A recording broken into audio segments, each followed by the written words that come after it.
Hey friends, all right, I'm back. Winter is my least favorite season, but I'm definitely here for the holidays, especially Christmas.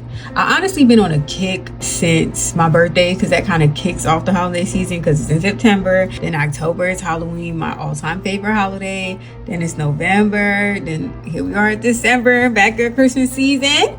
So I had to take a break from movies for a second to get outside and see some things, restore my childlike wonder and all that. Honestly, I could talk about Christmas and the Christmas lights all day, but let's jump into the movie so I can spread some Christmas joy. Christmas Chronicles, finally a setup where the parents actually want their kids to like each other. 2 minutes in and the dad is addressing the kids arguing and making them hug it out. Cute, right? But then 3 minutes in, you realize it's actually sad because it's a montage of memories that Kate is looking back on Christmas before her dad passed away. It was kind of devastating a little bit because it was such a cute opening and I'm like, oh my God. And then you find out that the dad is dead.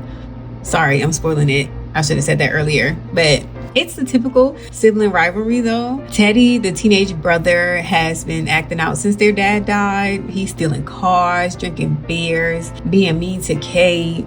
Meanwhile, Kate is still holding on to the magic, even making a video letter to Santa. Teddy doesn't have the heart to tell her Santa isn't real when he walks in on her making the video, but he's still kind of mean to her. Kate spends some time rewatching old videos when she finds one where she thinks she spotted Santa. She ends up blackmailing Teddy into staying up all night to catch Santa on the camera. Of course, they fall asleep because they're kids.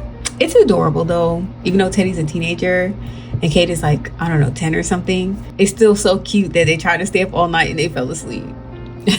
The chemistry between the actors is amazing. I thought for sure they were real siblings. So then Santa shows up in the movie. Kurt Russell is Santa. He was perfect. He even was speaking Elvish. And that makes so much sense because Santa, one, should know every language. And two, he also should have a language of his own because he's a mythical creature who lives up in the North Pole.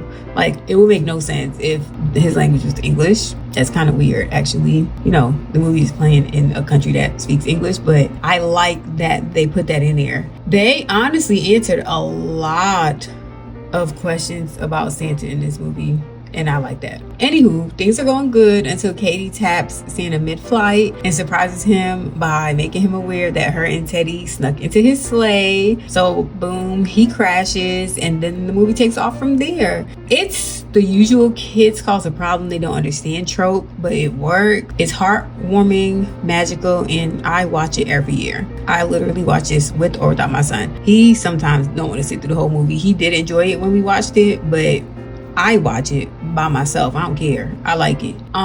What I love the most is how they reimagined Santa. The way Santa transformed to fit into every chimney. And he had a portal or whatever that was that took him from city to city all over the world in seconds. Honestly, this was the best take on Santa I've ever seen. They really took the time to answer all the questions that made Santa's journey impractical. Granted, it's magic, so there's that, but it made the Santa concept work. I love that they flat out said Santa is breaking into people's homes because that's exactly what he's doing.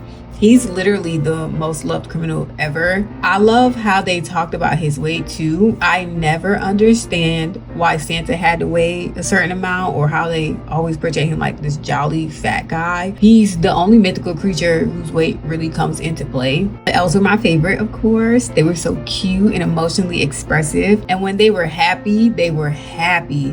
But when they needed to turn up, they were like wet gremlins. Santa spent half the movie in jail. That was kind of wild to me. Santa also thanked or spoke to the elves by name, and I like that. They were more than the usual little slaves or workers that they're portrayed as in other movies. I always find it funny how people claim to believe in something until it's right in front of their face. Even if it was something they didn't believe in, they could literally be faced with the evidence right there in front of their, like, seeing Santa or the reindeer flying, or even Santa knowing things that he shouldn't, but they would rather just ignore the facts than believe the truth because it's beyond their comprehension. Cognitive dissonance is so strong. The mind is a powerful tool for sure. Underneath all the magic, the real story is grief. It's masked in the plot of restoring Christmas spirit, but really it's about Teddy restoring himself, because Teddy can't understand why his firefighter dad risked his life when he had a family at home. That's definitely a hard thing for anyone to understand, let alone children. Grief is an unimaginable hurt.